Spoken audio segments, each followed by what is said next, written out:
Most individuals struggle with being still. If we're not busy doing something, thinking something, we feel like we are not connected, or we feel like something's wrong with me, or I'm dysfunctional, I'm fragmented. So being still is one of the most important things we do. And one of the things that I do to be still, because I now have moved back to Chicago, this is my home, and I go to Lake Michigan, I sit by the water. Water is a tremendous healer. Water is the strongest energy life force on this planet. So if you utilize water, particularly when the waves are hitting, when the energy is moving through the water and the waves are hitting, and you just sit there still. You can cry, you can do whatever you want, just be still. Allow the water to take the thoughts out of your mind. Feel the pressure of the water in your heart chakra, and let the water pull that stuck, that resistant energy out of the heart so that the heart can become lighter.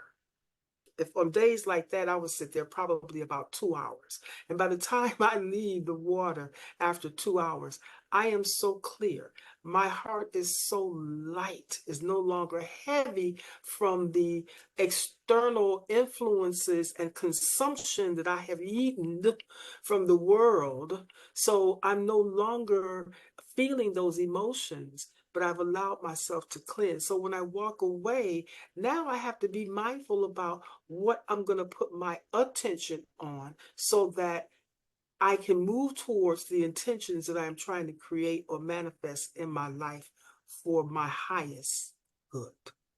When you said you have to go beyond, and I think a lot of people don't know how to do that safely.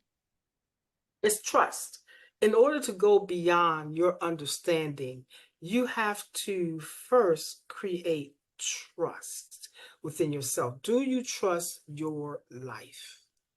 Do you trust where you are standing in your life? Do you trust what you have created within, I like to call your kingdom? Your kingdom is the totality of everything that is in your world. It is the things that you invited in your world. It is also those inhabitants that just walked into your world and decided they were going to take over certain areas.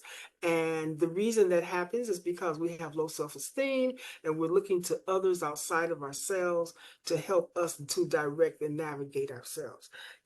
So we have to be very mindful again. If you want to do the work, you must position yourself to learn through reading, connecting to certain types of websites and groups that have the higher consciousness that you are seeking, so that you can understand that the world is broader, bigger than our conception of it. Our mind can't even begin to think about the various universes that are available out here. But if we want to, what we're trying to do is go beyond our present, our current understanding, and learn things that we do not know. So that means that you may have to read some books. You may have to go on some websites and read about what they're doing and looking at any definitions or any workshops that they may have to help you. Join my workshops, okay? And if you really want to know how to go beyond and deeper, but you can't go where you've never been. And if you have not been to the place where you need to discover yourself, then you can't go beyond yourself if you are not clear about who you are. So it takes time. It takes time. I teach no quick fixes.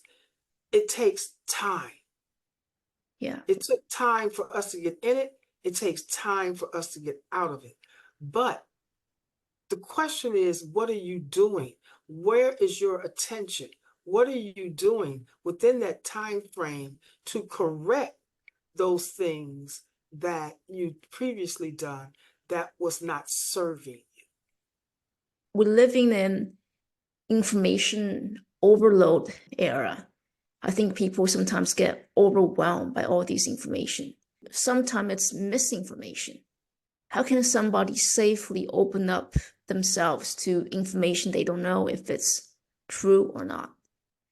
Well, again, it's about discovery. It's about you have to start researching things that you don't know.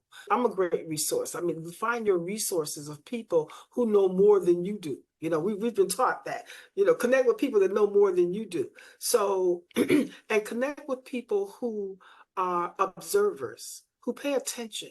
Connect with people who want to hear you and understand you and not judge you or correct you, but to help guide you. You know, we're supposed to be conduits to serve one another.